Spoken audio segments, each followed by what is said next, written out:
Where does the name for the Afon Llethi come from? So today I'm in Ceredigion and I've been invited to walk along the Wales coast path between Aberaeron and Aberteifi or Cardigan. And this river behind me here, just outside New Quay, Newydd, is called the Afon Llethi. Let's get into the name. Afon is easy enough, it simply means river, but Llethi is much more difficult, which is often the case with river names. I started by looking at the ending. Many river names in Wales end in e, ni or he, such as Teifi, Rhymni and Honi.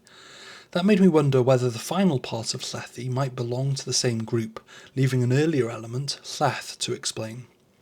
If that's the case, then there are several possibilities. It could potentially be related to Welsh llaeth, meaning milk, or llaeth, meaning moist or wet, or maybe lleth, meaning flat or milkwort. Looking into the literature didn't make things any simpler.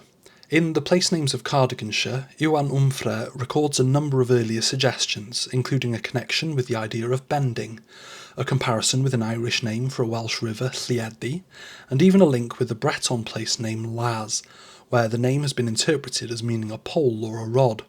So, despite all the research, there doesn't seem to be a clear consensus on what Llethi originally meant.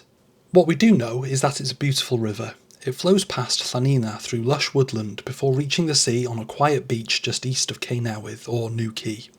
You can reach it by a short path connecting to the Wales coast path near St Ina's Church. So the meaning of Llethi remains something of a mystery. I'd love to hear your thoughts in the comments. Anyway, diolch, thank you.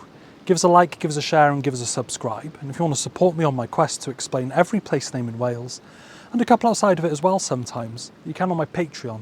The link's in my bio. Diolch, have a good one.